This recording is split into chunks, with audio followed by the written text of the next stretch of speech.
Baik, bismillahirrahmanirrahim. Assalamualaikum warahmatullahi wabarakatuh. Alhamdulillahirabbil alamin wa bihi nasta'in ala umuri dunya waddin. Wassalatu wassalamu ala asyrafil anbiya wal mursalin wa ala alihi wa ashabihi wa man tabi'ahu ila yaumiddin. Rabbi shrah li sadri wa yassir li amri wahlul 'uqdatam min lisani yafqahu qawli. Rabbana zidna ilman nafi'a warzuqna amalan shaliha, amin ya rabbal alamin. Amma ba'd. Yang saya cintai dan kita cintai bersama Ibu Ketua Majelis Taklim kita, Ustazah Roiyah, ya, mudah-mudahan Allah berikan kesehatan, keberkahan, usia dan rezeki, juga kemudahan-kemudahan dalam semua urusan dan semua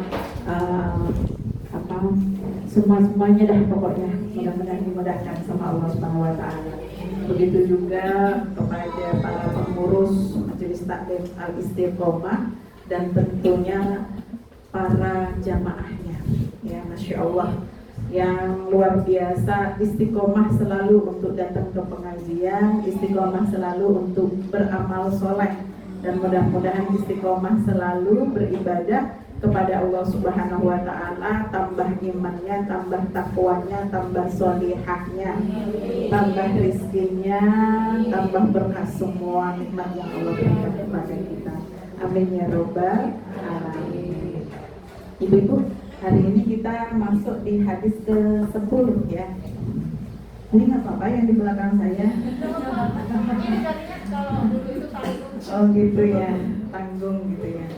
Baik, ibu-ibu sekalian, semuanya sehat ya Bu ya? Alhamdulillah sehat semuanya. Jadi kalau kita sehat ya, insya Allah enak semuanya, betul Bu ya? Ibadah enak, makan enak, apalagi ya, ngaji juga enak ya, semuanya enak, jalan-jalan juga enak gitu kan, teman-teman juga enak, alhamdulillah. Baik, saya bacakan hadis ke-10 ya. Ini tentang baik dan halal. Ini sebagai syarat diterimanya doa. Hadisnya bagaimana? Saya baca, bismillahirrahmanirrahim. An Abi Hurairah radhiyallahu anhu qala Rasulullah sallallahu alaihi wasallam, innallaha thayyibun la yaqbalu illa thayyiban, wa innallaha amara al-mu'minina bima amara bihil mursalin.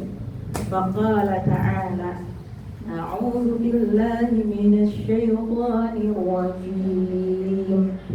Ya ayyuhar rusul kulu minat thayyibati wa'malu shalihan. Gitu ya. Wa qala ta'ala, ya ayyuhalladzina amanu kulu min thayyibati ma razaqnakum. Kemudian dilanjutkan oleh Rasulullah, thumma dzakara rajula yutilus safar ash'asa aghbara yamuddu yadayhi ilas sama, ya rab ya rab, wa mat'amuhu haram wa mashrabuhu haram wa malbasuhu haram wa ghudhiya bil haram fa'ata yustajabulah, gitu ya. Rawahu Muslim. Itu hadisnya ya. Jadi di tengah-tengah Rasulullah menyampaikan ucapan beliau, sabda beliau mengutip ayat-ayat Al-Quran ya. Ustazah, kok beda baca hadisnya sama baca Qurannya gitu ya?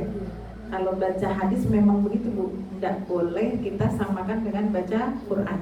Nggak usah ada dengung, nggak usah ada panjang sampai 4 harokat, itu nggak usah dinada seperti Al-Quran ya. Jadi lempeng aja kayak orang ngomong, nirutin orang ngomong gitu ya. Nah kalau baca Quran ya, itu diperintahkan kita dengan nada dan suara yang terbaik, begitu ya. Jadi memang ada ilmunya baca Quran, nggak seperti baca teks-teks bahasa Arab. Makanya baca Quran itu harus belajar talaki dengan guru. Talaki itu bagaimana Bu? Ketemu kayak gini nih namanya talaki ya. Ketemu sama guru, gurunya mengajarkan dicontohkan, kemudian nanti muridnya baru ngikutin. Itu namanya model belajar talaki. Nah, metode seperti itu tuh diajarkan oleh Rasulullah SAW. Sunnahnya belajar begitu, ketemu langsung sama guru, begitu ya Bu. Nah, hadis ini artinya apa? Tadi sudah dibaca teks asli Arabnya ya Bu ya. Kemudian ini dari terjemahannya begini. Dari Abu Hurairah radhiyallahu anhu, beliau berkata, apa yang disampaikan bahwa Rasulullah SAW bersabda. Sabda Rasulullah artinya begini, sesungguhnya Allah itu maha baik dan tidak menerima kecuali yang baik, begitu ya. Dia Allah ya, maksudnya memerintahkan orang-orang mukmin ya, sama seperti yang diperintahkan kepada para rasul. Tidak ada perbedaan. Rasul diperintahkan begini, para nabi diperintahkan begini, orang-orang mukmin juga sama diperintahkan seperti itu. Ya, dia berfirman, Allah maksudnya berfirman tadi disampaikan di dalam surat Al-Mu'minun, yang artinya, hai para rasul, makanlah makanan yang baik dan kerjakanlah amal soleh. Itu perintahnya Allah kepada para rasul, berarti sama dengan perintah Allah kepada siapa Bu? Kaumnya Rasul. Betul kan Bu? Siapa kaumnya Rasul? Kita. Betul kan ya? Kemudian ya, di dalam surat Al-Baqarah ayat 172 Allah juga berfirman, hai orang-orang yang beriman, makanlah makanan yang baik yang kami berikan kepada kalian. Ya, itu tadi yang disampaikan oleh Allah Subhanahu wa taala di dalam surat Al-Baqarah ayat 172. Kemudian setelah Rasulullah menyampaikan dua ayat ini, Rasulullah melanjutkan sabdanya. Seperti apa? Lalu Rasulullah bercerita tentang seorang laki-laki yang menempuh perjalanan. Nah, ini yang cerita tadi Abu Hurairah. Ya. Orang ada laki-laki yang menempuh perjalanan yang jauh sehingga rambutnya kusut dan kotor. Ini kalau zaman dulu kan Bu ya, beda kondisi dengan zaman sekarang. Kalau perjalanan jauh itu kelihatan begitu. Ada rambutnya kusut, badannya kotor, karena apa Bu? Ya, di jalan kan ya. Kemudian ia menengadahkan kedua tangannya ke langit seraya berdoa. Ya Rabb, ya Rabb, begitu. Ya, pokoknya doanya apa aja lah bunyinya, dia mengadu sama Allah Subhanahu wa taala. Sedangkan ya, makanannya haram, minumannya haram, pakaiannya haram, dan ia kenyang dengan barang atau perkara yang haram. Ya. Terus bagaimana mungkin doanya itu dikabulkan? Begitu. Itu terjemahan hadis ini. Kita pelan-pelan baca, kita udah mulai paham, betul ya Bu ya? Dengan hadis ini. Hadis ini itu kehidupan kita sehari-hari banget Bu. Kita nggak bisa lepas dari perkara ini, betul kan Bu ya? Makan, minum, berpakaian, berperilaku, nanti amal kita dan semuanya. Maka hadis ini tuh tidak bisa dipandang enteng ya. Dari mulai tadi ya, kebutuhan kita yang entah itu kita pakai, kita kenakan, kita jadikan sarana-sarana ya pada tujuan kita, juga makanan-makanan kita gitu ya. Masya Allah, itu sangat berpengaruh sekali dalam kehidupan kita. Apalagi bab perkara doa, ya kan Bu ya? Doa itu penting ya Bu buat kita? Penting banget ya. Kalau kita merasa kita punya Allah, kita merasa kita punya Tuhan, betul ya Bu ya? Ya, ciri kebenaran, ciri kesohihan ya, ciri bahwa seorang mukmin itu betul-betul dia orang yang beriman, dia membutuhkan Tuhannya. Ciri dia membutuhkan Tuhannya itu dia berdoa, begitu. Jadi kalau ada orang yang tidak pernah berdoa, begitu ya, itu dikatakan dia sombong. Kenapa dikatakan sombong? Karena dia merasa, ya, merasa aja. Tapi sejatinya semua makhluk Allah Subhanahu wa taala butuh nggak Bu sama Allah? Minta tidak minta, berdoa tidak berdoa, betul kan Bu ya? Semuanya butuh sama Allah Subhanahu wa taala. Ya.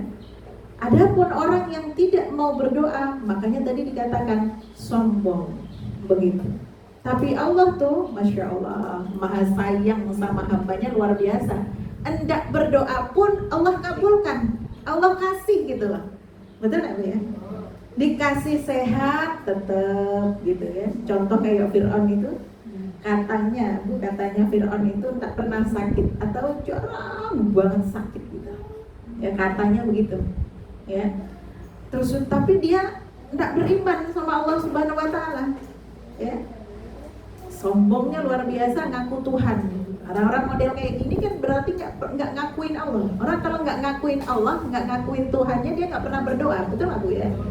Nah, ya tapi Allah kasih kekuasaan di dunia, ya, dikasih kerajaan, dikasih pengaruh, betul nggak Bu? Dikasih harta yang banyak, gitu. Maka kita jangan silau. Oh kalau orang yang dikasih harta banyak, dikasih kekuasaan, dikasih kedudukan, itu berarti disayang dan dicintai Allah? Belum tentu, jawabannya kan begitu ya. Ya, karena Fir'aun juga begitu kasusnya, gitu ya. Maka Bu, kalau kita merasa kita butuh sama Allah Subhanahu wa taala, itu perasaan yang harus kita syukuri. Insya Allah, alhamdulillah ya Allah, itu nikmat. Kita baru butuh sama Allah saja, merasa butuh sama Allah Subhanahu wa taala saja Bu, itu nikmat. Belum loh kita berdoa ya Bu ya. Belum kita berdoa, belum kita menyampaikan apa kebutuhan kita sama Allah tuh belum. Tapi merasa saya butuh banget sama Allah, itu udah nikmat. Karena tidak semua ya Bu ya, ternyata tidak semua manusia merasa butuh sama Allah. Contohnya tadi Fir'aun. Ya, nah Fir'aun zaman sekarang juga banyak. Jangan salah. Ya, dan ibu-ibu nggak usah ikut-ikutan jadi salah satu di antaranya kan. Gak ada lah, insya Allah. Gak ada begitu ya. Alhamdulillah. Ya, sombong, orang nggak mau berdoa itu sombong. Sementara kita yakin benar, tahu betul bahwa gitu, bagian dari ya dipenuhinya ya kebutuhan-kebutuhan kita dan dipenuhinya batin kita, kepuasan kita itu adalah ketika kita berdoa kepada Allah Subhanahu wa taala. Nah, bagi orang yang beriman mau segera dikabulkan atau tidak, ya Bu ya, itu urusan belakangan. Tapi udah doa aja tuh udah rasanya puas banget. Betul apa betul Bu? Siapa yang ngerasain kayak gitu? Ya kan? Belum loh itu dikabulkan sama Allah, tapi udah ya nengadah sama Allah dan nangis, udah bilang sama Allah dan minta sama Allah. Nggak tahu ya rasanya tuh hati udah belum ceres gitu ya Bu ya. Ya Allah, rasanya tuh udah kayak beban kita terangkat. Ya, Masya Allah gitu. Dan itu Bu, suatu rasa yang harus kita syukuri. Berarti keimanan kita baik-baik saja. Betul ya Bu ya?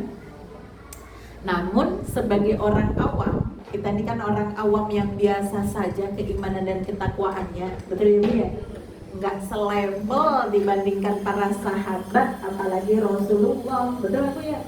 Ya Masya Allah gitu mereka ya. Kita iri sama mereka, para sahabat-sahabatnya Rasulullah, para alim, para salafus soleh, para aulianya Allah. Betul ya?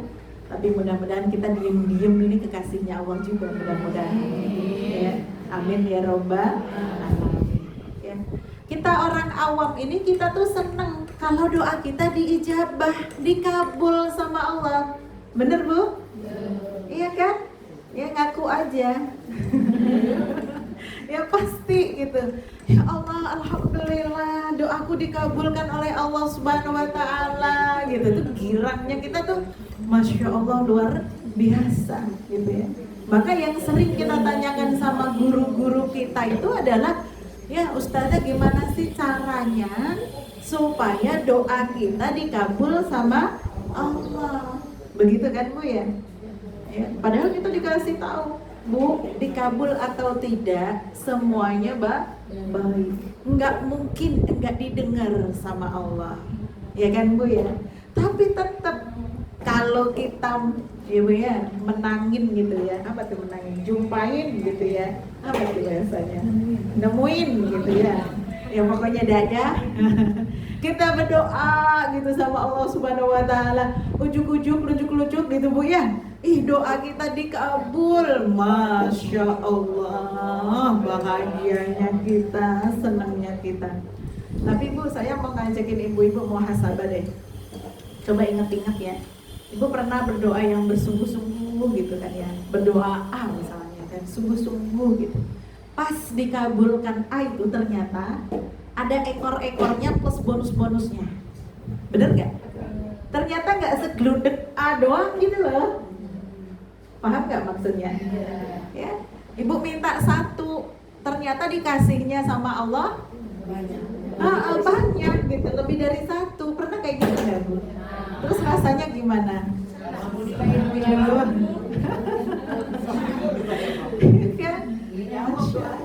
Tapi memang diingat-ingat itu doa-doa Allah yang doa kita yang dikabul itu model bentukannya begitu terus. Betul gak Bu? Ayo lo ingat-ingat kayaknya. Susah iya nggak ya gitu kan? Iya nggak ya? Sepertinya begitu. Ya.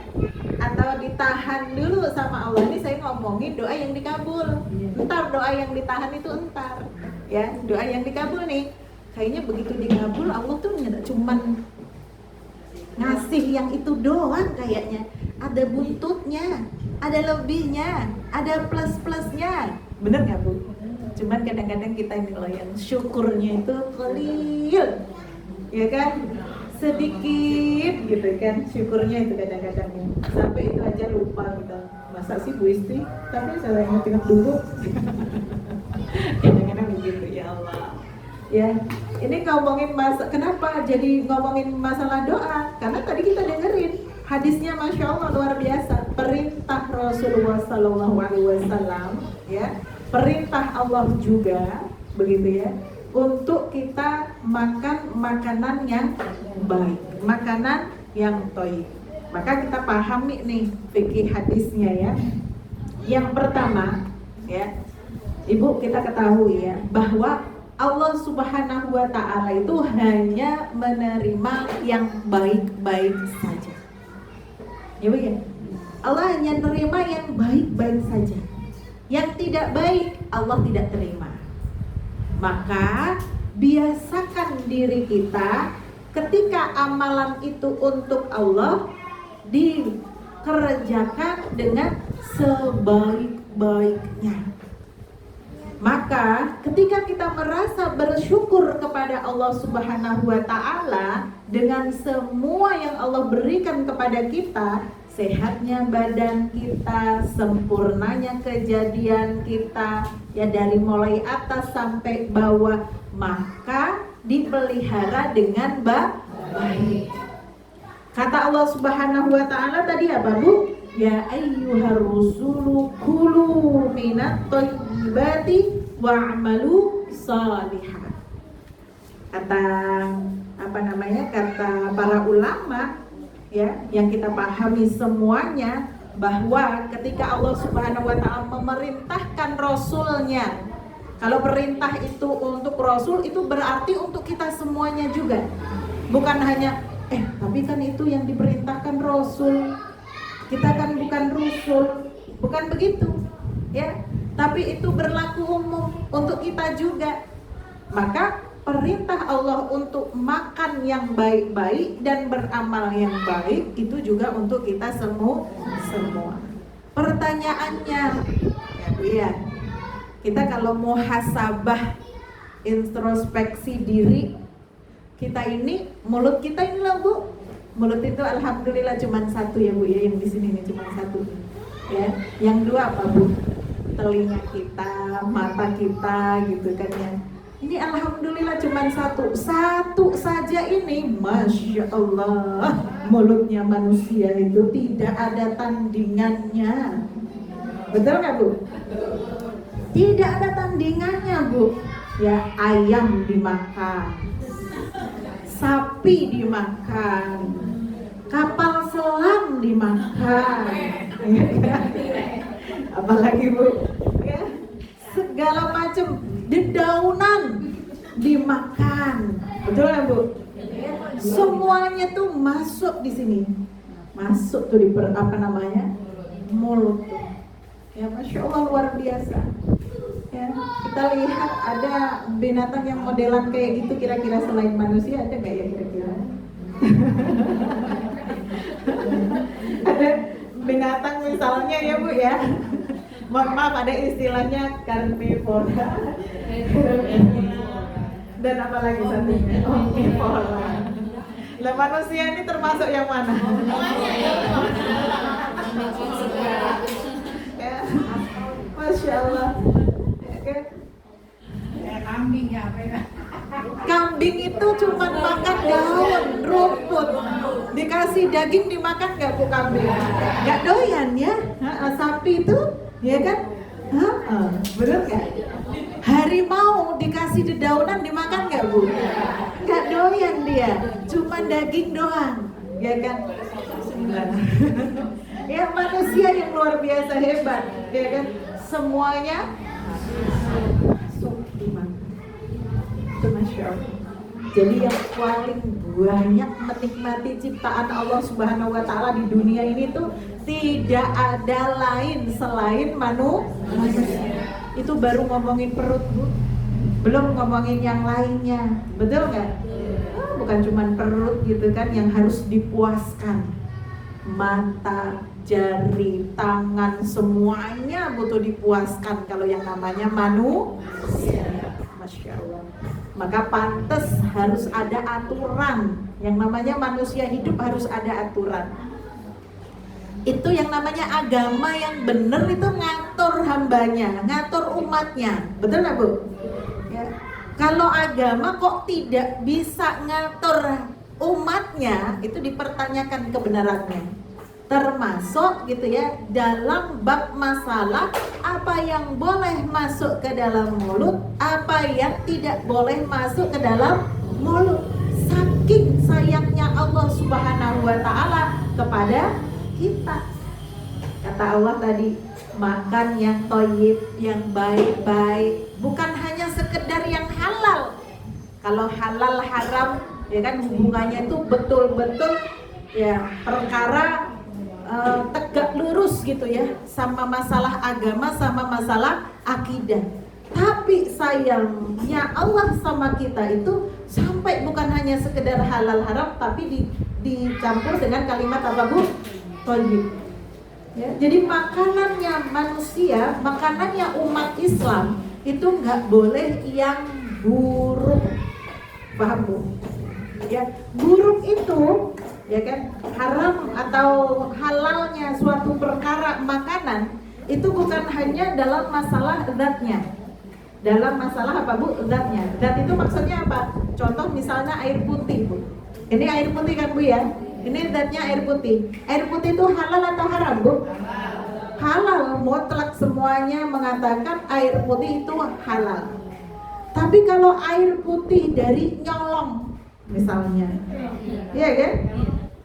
Nah, cara dapetinnya haram, maka jadi nggak boleh dikonsumsi, nggak boleh diminum. Begitupun makanan. Maka saya senang ini ngingetin ya teman-teman semuanya, Ibu hati-hati ya. Kalau kita lagi jalan, jangan sampai itu pohonan tetangga kita buahnya tiba-tiba pada hilang semuanya, gitu kan ya. Tanaman-tanaman gitu ya, tanaman-tanaman tetangga kita gitu yang udah digadang-gadang, dibungkusin cakep-cakep, sudah dibayangkan kapan mau panennya gitu. Tiba-tiba pas wayah panen gitu kan, tiba-tiba hilang, ya kan? Itu kan namanya mencuri, betul nggak Bu? Cabe sama cabenya, ada cabe yang halal, ada cabe yang haram. Cabe yang halal bagaimana? Yang hasil dari beli, ya kan, dikasih halal, ya kan, nanam sendiri panen halal, begitu kan ya Bu? Tapi giliran ya metik asal metik punya tetangga, nah itu jatuhnya apa? Haram. Ya. Itu perkara halal bisa jadi haram karena faktor tadi apa Bu? Caranya begitu ya. Nah, tapi kalau perkara yang jelas-jelas sudah haramnya, apakah dia bisa berubah menjadi halal? Tidak bisa. Ya, nggak bisa. Sekali haram tetap haram. Jangan dibelok-belokin. Ya, saya Ustazah jadi halal gitu gimana? Nggak bisa gitu ya. Ada ayamnya mati kelindes motor misalnya, ayam halal Bu ya. Tapi kalau sudah jadi bangkai berubah jadi haram, ya kan, gak disembeli ya, kelindes motor, ya kan, benar-benar langsung seketika mati. Ya gimana dong ini, ya kan, katanya sayang banget gitu kan. Sayang kan Bu? Sayang, tapi kalau sudah haram gimana Bu? Ya dikubur aja Bu, gak boleh dimakan. Ya kecuali kalau masih sekarat, ya kan, obatnya apa? Golok. Iya kan? Kalau sudah sekarat obatnya golok. Nah itu gak apa-apa kalau masih bisa disembelih gitu ya, masih halal. Tapi kalau udah mati, bangkai, itu gak boleh begitu. Ya jadi makan makanan yang halal, kemudian wa'malu sholihan, ya, melakukan perbuatan-perbuatan juga perbuatan-perbuatan yang baik, amal yang soleh, gitu kan. Kan banyak contohnya Bu ya. Apa sih yang bisa kita lakukan gitu? Ya, dengan Allah anugerahkan kita fisik yang sehat, kemudian ya kan, waktu, tenaga gitu kan Bu ya. Kita tuh bisa melakukan apa saja yang bisa menjadi amal soleh yang mendatangkan pahala. Ya, Ustazah kayaknya gabut deh, nggak ada kerjaan, udah semuanya dari kerjain selesai, ngapain ya gitu kan ya. Cari Bu amal soleh yang bisa mendatangkan pahala. Ya, minimal kalau udah capek, udah nggak ngapa-ngapain, mendingan tidur aja deh, ya kan? Tidur istirahat, niat tidur, ya Allah aku tidur biar tidak maksiat. Oh itu tidurnya berpahala, ya kan? Daripada aku melek nanti, aku ngelihatin tetanggaku pada nongkrong depan rumah, pada ngerumpi, ya kan? Terus aku terdorong pengen ikutan ngerumpi, ya kan? Mendingan aku tidur ya Allah gitu ya. Maka catatlah tidurku sebagai ibadah menghindari ngerumpi. Itu pahala Bu, tidur yang seperti itu, ya kan Bu ya. Nah itu kalau misalnya ada lawannya, ya kan. Kan tadi lawannya tidur atau ikut gabung ngerumpi kan gitu. Kalau nggak ada lawannya, Ustazah sekarang udah nggak zamannya ngerumpi, ya kan. Ngerumpinya udah lewat WA semuanya, udah lewat HP. Jadi ngerumpi online. Masya Allah, subhanallah. Ada aja ya kita main ibu ya, luar biasa. Ibu tidur niatnya, ya Allah aku tidur siang niatnya supaya nanti malam bisa bangun tahajud. Wah itu keren banget itu, tidur yang kayak gitu ya. Ini loh yang dikatakan orang punya ilmu itu tidurnya berpahala. Nggak cuman sekedar cemburu gitu kan. Cuma sekedar ya yang penting tidur, enggak, tapi punya niat yang baik. Jadi semua, bahkan tidur aja niatnya baik, apalagi bangun. Nah itu dia, ya kan Bu ya. Jangan begini Bu, oh, dia cuma tidur doang yang baik, kalau bangun dia nggak baik. Aduh, jangan begitu. Ya ada nggak Bu orang kayak gitu? Ya kan di sini mah nggak ada, alhamdulillah. Kalau bangun nggak baik, giliran tidur baik gitu. Ada dia nggak baik, kalau nggak ada dia. Aduh sedih banget orang begitu ya Bu ya. Kesian banget gitu kan, harus banyak ikutan ngaji kayaknya ya.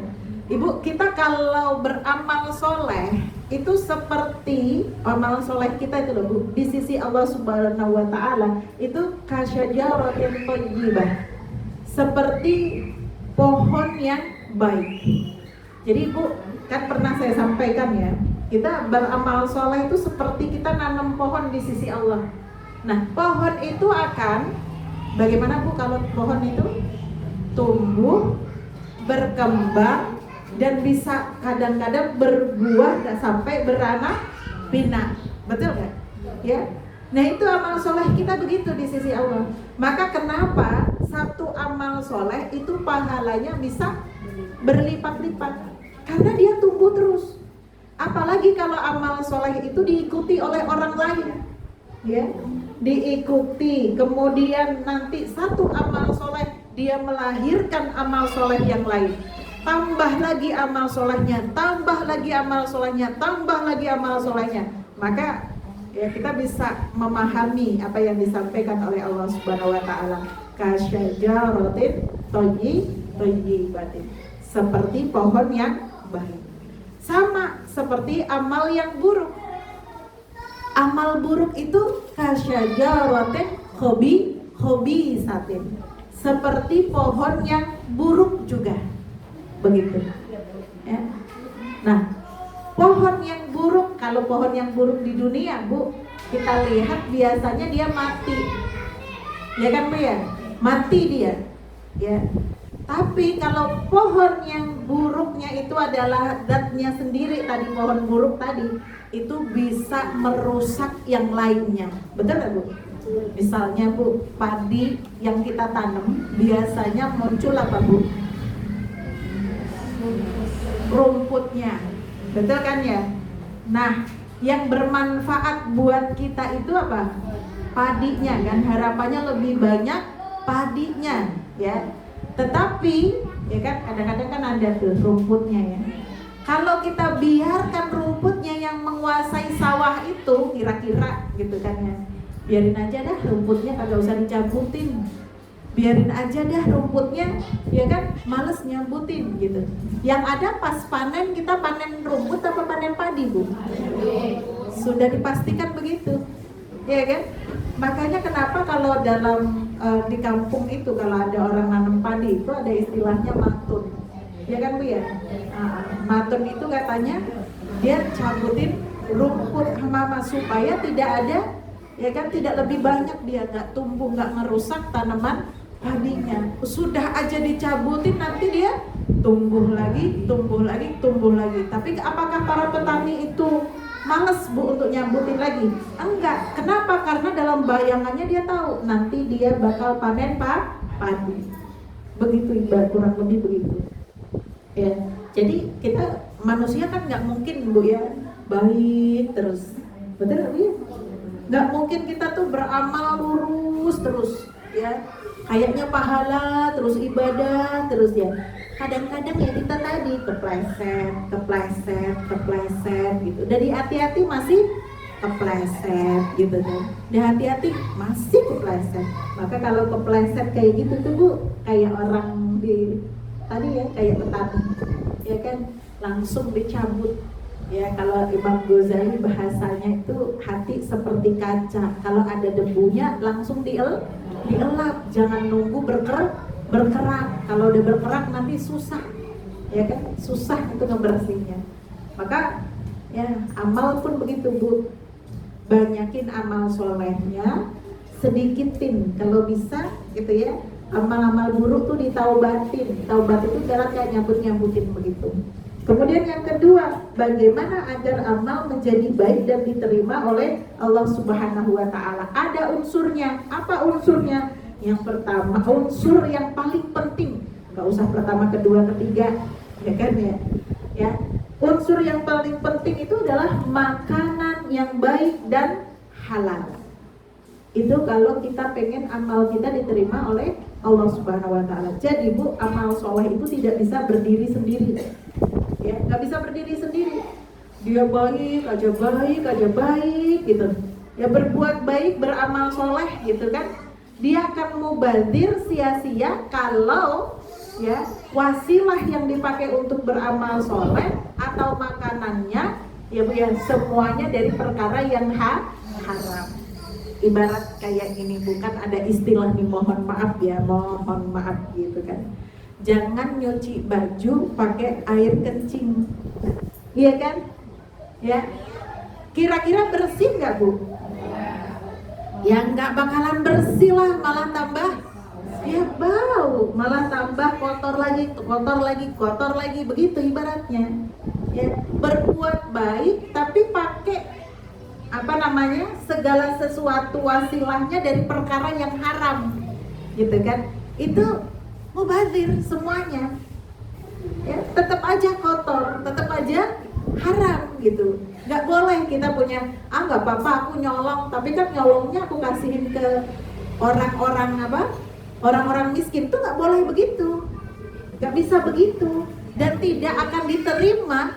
Sedekah kita tuh nggak bakalan diterima. Nggak apa-apa korupsi, nanti korupsinya kan dibagi-bagiin sama rakyat. Nggak boleh begitu Bu. Jalan yang salah tidak akan menghantarkan kepada kebaikan. Jalan yang salah dia akan terus menuju kepada kesalahan dan memerosokkan kita ke dalam jurang apa Bu? Ya, penderitaan begitu. Nggak mungkin bisa, sama kayak tadi ya. Kan nyuci baju tuh pengennya habis dicuci bersih, betul kan Bu ya? Bersih, dipakai lagi bisa harum, wangi kan begitu. Tapi kalau yang dipakai buat nyuci kok gitu air yang kotor, air comberan misalnya, atau air yang najis gitu kan nggak akan dapet itu hasilnya. Bersihnya kan nggak ada, begitu ya. Jadi perkara yang haram itu merusak. Diperhatikan ya Bu ya. Perkara yang haram itu merusak dan menjadikan segala sesuatu amal ibadah tidak diterima oleh Allah Subhanahu wa taala. Makanya itu penting banget Bu. Suami kita, ya kan, bapaknya anak-anak itu, dia pulang bawa rizkinya bagaimana? Ya Bu ya. Itu tuh perlu dukungan istrinya. Ya. Kalau istrinya qanaah, tahu Bu qanaah? Nerimo, ya kan, bersyukur atas semua yang dikasih sama suaminya. Ini istri yang masya Allah luar biasa ini. Ya, istri yang dirindukan surga. Ya Bu ya. Jadi istri yang dirindukan surga itu sebenarnya kayak gini Bu. Patuh sama suami, qanaah. Dah, itu nanti surga itu pintunya pada kebuka semua. Ibu ditawarin, silakan mau pilih masuk di bagian mana, gitu. Mau pintu mana mau dilewatin silahkan gitu kan. Itu masya Allah ya. Ini nggak usah dibahas karena nanti bahasanya panjang kali lebar gitu. Bab masalah taat sama qanaah sama suami gitu kan ya. Itu kan luar biasa, betul kan Bu ya. Tapi kita qanaah ya sama apa yang kita dapat dari suami itu masya Allah ya. Insya Allah menjaga suami dari perbuatan haram. Beda kalau istrinya rakus, istrinya tidak qanaah, tidak pandai bersyukur, yang ada ngedumel, gerutu, ya kan? Suaminya dapat banyak gerutu, apalagi dapat sedikit, tambah gerutu. Ya, orang kalau nggak pandai bersyukur begitu Bu. Ya, banyak nggak disyukurin. Ya, gimana mau bersyukur sedikit, ya kan? Tambah lagi, tambah nggak disyukuri, gitu kan? Maka orang yang tidak pandai bersyukur itu bukan masalah banyak atau sedikitnya. Ya, maka ibu-ibu kalau ada orang bilang begini, gimana mau bersyukur kalau dikasihnya sedikit, ya kan? Itu justru menunjukkan karakter kita, ya kan? Hati-hati, ya. Ente yang sedikit aja nggak mau bersyukur, bagaimana banyak pun, ya kan? Tetap tidak akan bersyukur. Nah, orang-orang seperti itu banyak, istri-istri model begitu banyak. Ya, malah kadang-kadang ada model istri yang begini nih, mohon maaf. Ya, mudah-mudahan kita enggak, ya. Dulu ketika gaji suaminya sedikit, itu bisa bersyukur. Tapi giliran gaji suaminya berlipat-lipat ganda banyak, justru malah kufur. Itu banyak yang begitu juga. Gitu. Ada nggak Bu begitu kan? Contohnya gimana? Dulu gaji suami misalnya 2 juta cukup, hidup tenang, alhamdulillah, anak-anak juga sehat, gitu kan, istrinya nggak kebanyakan tingkah, gitu kan ya, mau masak, mau nyapu, mau ini, begitu ya. Giliran suaminya sekarang gajinya ternyata ya 200 juta, gitu kan. Ya Allah, ternyata 200 juta itu bukan menjadikan dia semakin baik. Logikanya kan harusnya makin baik dong Bu, betul nggak? Tapi ternyata malah bikin berantakan rumahnya.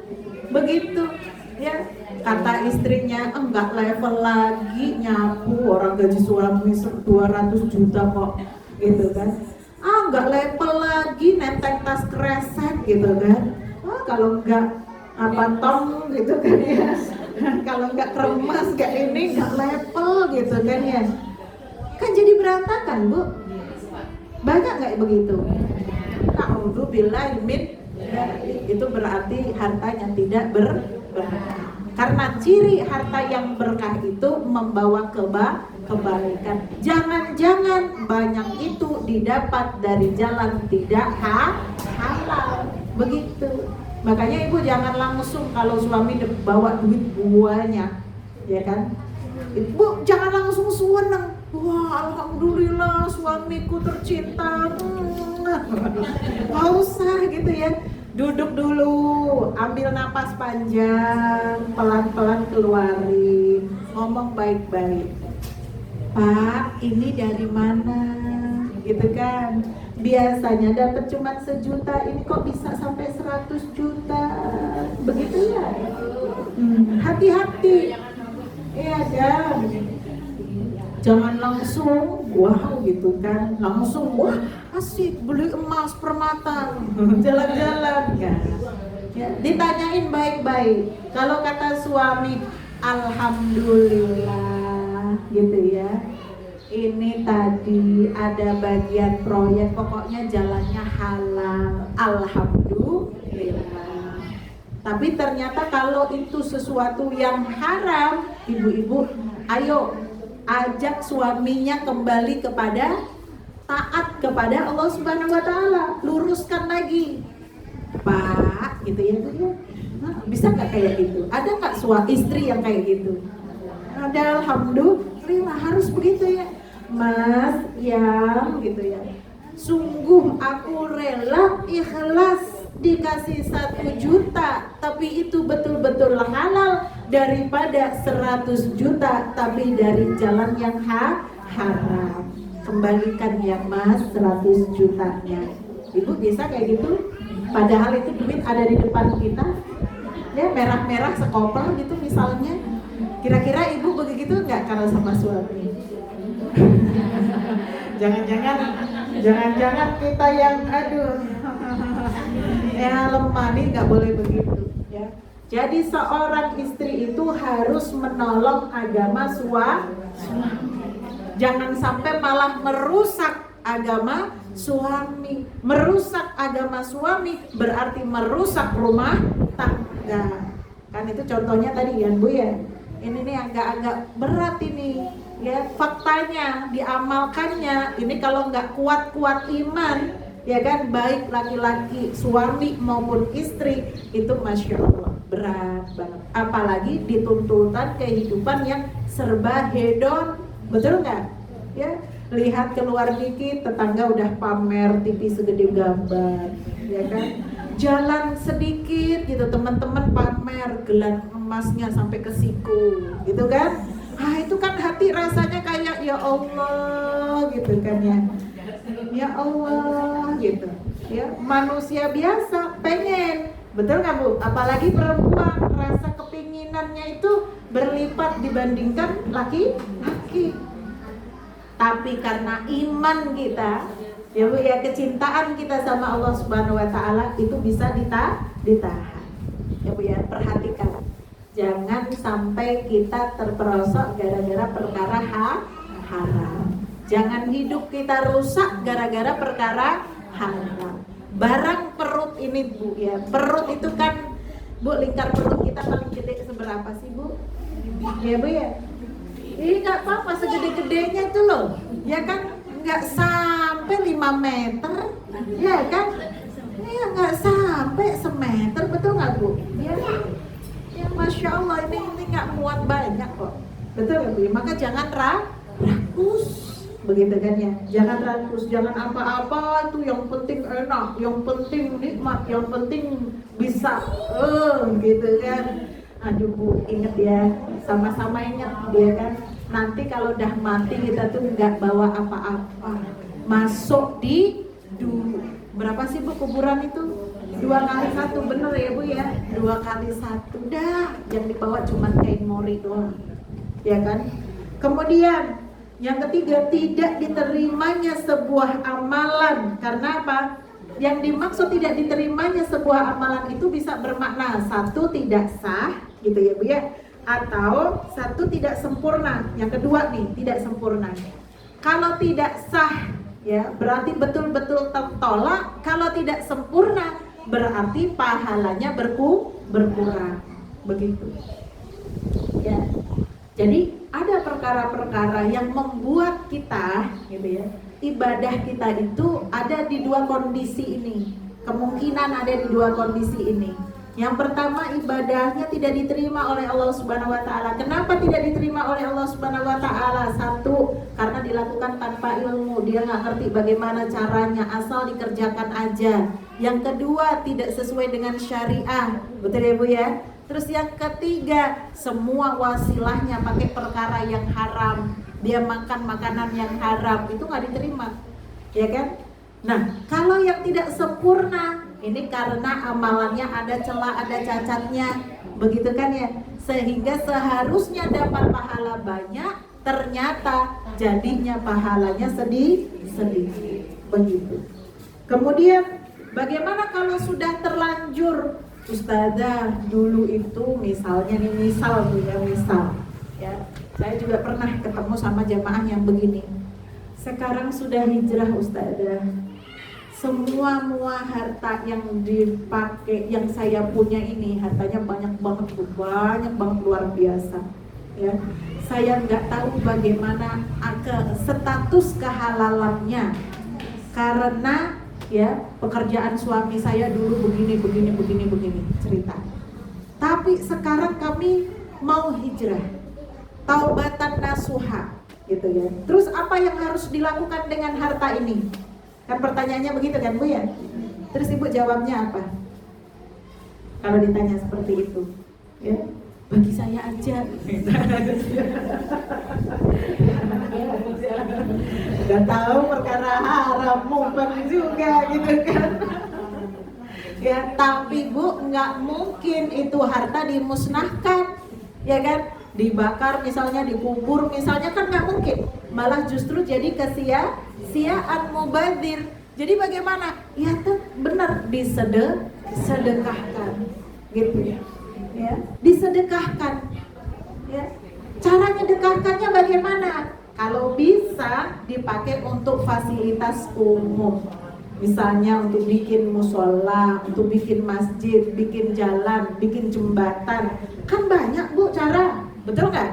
Ya, yang bisa mendatangkan sarana kebaikan buat orang lain. Terus bagaimana para ulama menyikapinya kalau gitu ya, harta yang seperti itu apakah mendatangkan pahala bagi yang menyedekahkan? Dan pertanyaannya begitu. Jawabannya para ulama menyampaikan tidak. Tidak. Dia hanya dapat pahala dari taubatnya dia, ya kan, masuk dia berusaha baiknya, hijrahnya. Sementara, ya kan, harta-harta tadi memang kewajibannya untuk mengembalikannya, untuk menghilangkan dari dirinya. Jangan lagi, ya kan, dia memakai perkara yang haram, jangan lagi dia menikmati perkara yang haram, yang jelas-jelas itu dia ketahui haramnya, sementara dia lagi menuju kebaikan sama Allah Subhanahu wa taala. Ya. Maka ya udah dipakai saja untuk apa? Ya, kepentingan umum, misalnya buat fasum dan sebagainya. Kalau dipakai buat kasih makan orang miskin bagaimana, Ustazah? Nah, ini kan satu pertanyaan lagi ya, Bu ya. Kalau memang orang miskinnya itu kita tidak punya cara lain untuk memberikan makan dari jalan yang halal, maka tidak apa-apa, masuk kategorinya darurat. Ya, tapi kalau ya kan apa yang kita makan itu seharusnya sesuatu yang halal. Maka Ibu, kalau melihat ada yang modelan begini, Ibu jangan apa Bu? Jangan tomak, jangan pengen dibagi. Ya kan? Ya. Kamu disedekahkan kan hartanya semuanya, gitu kan? Mau dibagi-bagikan, mau dipakai buat ini kan, bagi aku juga ya, gitu. Nggak usah kepengin begitu, ya. Karena kita tahu itu sumber hartanya dari perkara yang haram. Kalau kita tahu sumber perkara hartanya itu tadi dapatnya dia dari perkara haram, sebaiknya Bu kita hindari, jangan ikut menikmati, apalagi sampai masuk ke mulut kita. Begitu. Paham Bu? Ya. Tapi kalau dipakai untuk jadi masjid misalnya, kemudian kita sholat di situ, boleh nggak Ustazah? Boleh. Ya, boleh aja. Ya. Kemudian itu cara membersihkannya. Kemudian sebab dikabulkannya doa. Tadi Rasulullah kan menyampaikan, ya kan? Bagaimana mungkin orang yang berpakaian lusuh, kondisinya dia lelah karena kondisi dia bersafar, ya kan? Sementara tangannya menengadah kepada Allah Subhanahu wa taala. Perhatikan Bu, kondisi lelah, kondisi safar. Kita tahu ada 3 tempat di mana Allah Subhanahu wa taala ya itu sangat mendengarkan doa, ya, sangat mengijabah doa 3 tempat ini, 3 orang ini. Yang pertama adalah musafir, betul ya Bu ya? Ya, orang itu kalau musafir tuh ya punya potensi banyak dikabulkan doanya oleh Allah Subhanahu wa taala. Yang kedua, orang yang dizolimi, ya kan? Orang yang dizolimi, doa orang yang terzolimi mengguncang arus, hati-hati, ya kan ya? Saya Ustazah sering dizolimi sama siapa misalnya? Suami saya. Oh itu apalagi Bu? Doanya betul-betul dikabulin sama Allah Subhanahu wa taala. Itu omongannya itu langsung set, itu lisannya kayak mengandung ini tuh, ya. Betul-betul mukjizat itu. Ya, kalau ada seorang wanita sholihah ngejaga kewajiban, dia sabar dapat suami yang sukanya menzalimi dia, kasar sama dia, gitu kan ya, ngomongannya kasar, gitu, perangainya kasar, gitu kan ya. Tapi sang istri berusaha untuk tetap sabar, gitu kan. Itu istri Bu, masya Allah, ucapannya langsung nembus langit, ya kan? Itu langsung ngomong apa, ya kan? Doa apa, itu langsung dikabul sama Allah Subhanahu wa taala.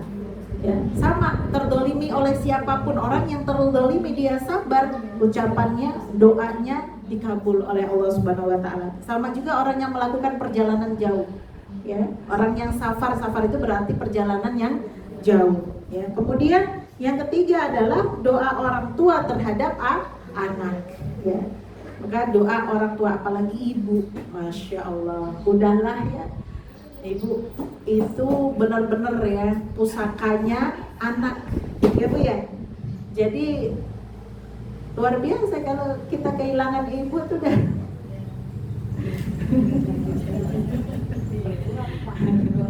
udah nanti nangis.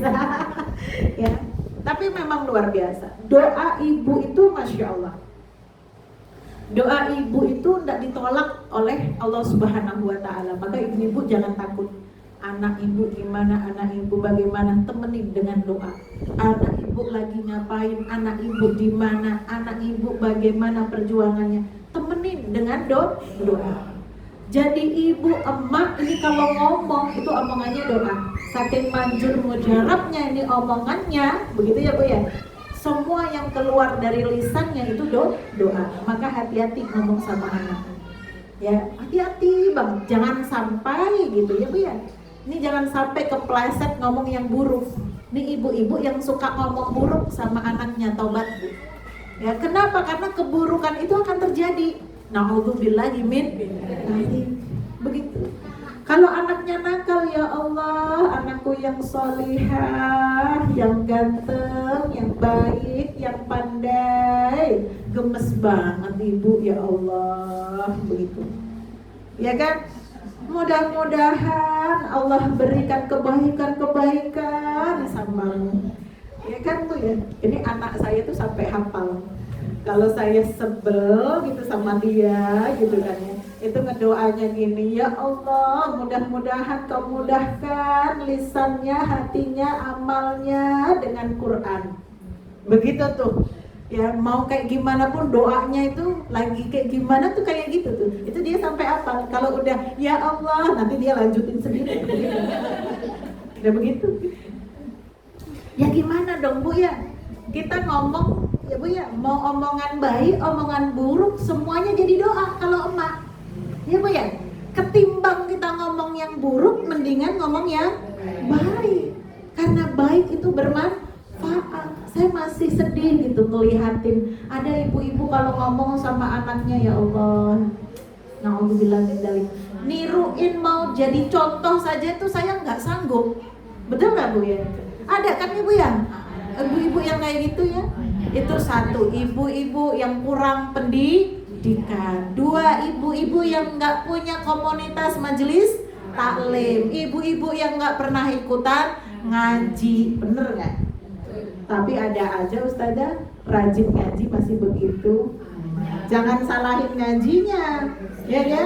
Karena semua ustazah pasti ajarannya sama. Betul nggak? Itu bisa jadi karena kali lagi ngaji ngantuk, tidur, nggak dengar ustazahnya ngomong apa. Bisa jadi, betul kan?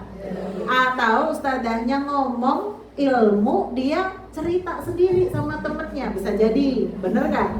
Ya kan? Atau dia pas ngaji niatnya salah, ya kan? Mau ngaji niatnya cuman pengen pamer misalnya. Kan ada begitu. Ya kan, ada macam-macam. Makanya ngajinya tidak membuat dia semakin solihah, nggak membuat dia semakin baik. Kata suaminya begini, ngaji mah ngaji, yang banyak seragamnya doang, amalnya kagak. Nah, ya kan, ada suami yang protes begitu. Ya kan, kata anaknya gini, emak mah ngaji tiap hari, aku ditinggal ngaji mulu gitu kan, tapi tetap baik, galak sama aku, masih kayak singa. Ada anak begitu, ya kan? Nganggep ibunya tuh kayak singa. Ngerti Bu singa? Diem aja udah menakutkan. Apalagi ya Allah, astagfirullahaladzim. Ada anak-anak yang takut sama ibunya, ya kan? Diem aja tuh dan takut ibunya, ada emak, balik lagi dia. Ya Allah, dikiranya rumahnya kandang singa. Ya Allah, astagfirullahaladzim. Jangan ya Bu ya. Jadi itu sebenarnya kan 3 kondisi di mana Allah itu cepat ngabulin doa seseorang. Tapi kenapa dia dalam keadaan 3 itu, salah satu dari 3, tapi dia doanya nggak dikabulin sama Allah Subhanahu Wa Taala? Udah jadi emak, doain anaknya, tapi nggak ada satupun doa ke anaknya yang dikabulkan. Nah, ya kan? Udah jadi seorang musafir yang sampai lusuh banget tadi pakaiannya gitu ya, capeknya gitu loh, payahnya gitu ya, tapi ngedoa gitu sama Allah, kenapa nggak dikabulin? Ya kan? Kata Rasulullah Sallallahu Alaihi Wasallam, ya, beliau mengatakan sebagaimana yang tadi dikatakan, orang yang dia pergi jadi musafir gitu kan, terus ke dia nih, ya muddu yadaihi ilas sama, bilang ya Rob, ya Rob. Udah bener kan Bu ya? Harusnya kan didoakan kan, dikabulkan kan doanya ya. Tetapi kemudian mat'amuhu haram, makanannya haram ya. Terus kemudian apa lagi? Masyrabuhu haram, minumannya haram. Kemudian wa malbasuhu haram, ya pakaiannya haram. Terus bagaimana Allah mengabulin doanya? Betul kan? Kondisi dia sudah sesuai dengan kondisi orang yang gampang dikabulkan doa. Tapi ternyata makanannya, minumnya, pakaiannya, semuanya haram. Jelas Allah tidak mungkin mengabulkan doanya. Nah, kita bisa introspeksi diri. Jangan-jangan, betul nggak Bu ya? Selama ini kalau ada doa kita yang tersendat, ya Bu, ya berasa kayak jauh banget, ya nggak dikabulkan sama Allah, kita introspeksi diri. Ya jangan-jangan kita ini terhadap makanan enggak hati-hati, terhadap perkara-perkara yang kita kenakan, kita gunakan, kita pakai, ya kita jadikan wasilah itu untuk berdoa, itu tidak sebersih, enggak yang halal, enggak yang thayyib. Jangan-jangan begitu. Makanya doa kita apa bahasanya Bu? Ya kan? Susah. Ibaratnya itu sudah ada, ya kan? Sudah ada Allah Subhanahu wa taala gitu ya. Tetapi enggak ada apa Bu? Sambungannya. Ya udah, yang disalahin siapa Bu? Ya diri sendiri, betul nggak? Jadi jangan salahin Allah. Apa sih Allah ini? Aku berdoa bolak-balik kok nggak dikabul-kabul kan doaku? Ada yang begitu? Ya kan banyak. Ustazah, gimana caranya supaya doanya dikabulkan oleh Allah? Gitu kan ya? Satu, muhasabah terlebih dahulu. Ya kita udah baik belum? Makanan kita, apapun yang kita kenakan, apapun rizki yang kita dapat, itu semua jalannya ya dari jalan yang halal bukan? Gitu kan ya? Kemudian amal kita baik tidak? Kan begitu ya? Maka kalau itu sudah kita lakukan, bagaimana ibadah kita sama Allah Subhanahu wa taala? Kan kata Allah, iyyaka na'budu dulu. Betul kan Bu ya? Hanya kepadamu aku menyembah, artinya beribadah dulu sama Allah, baru wa iyyaka nasta'in. Baru hanya kepadamu ya Allah aku meminta. Kan begitu ya? Maka insya Allah kalau segala sesuatunya sesuai dengan apa yang disampaikan oleh Allah dan Rasulnya, insya Allah Bu, nggak sia-sia kita. Nengadahnya kita, sujudnya kita, nangisnya kita, doanya kita pasti didengar sama Allah Subhanahu wa taala.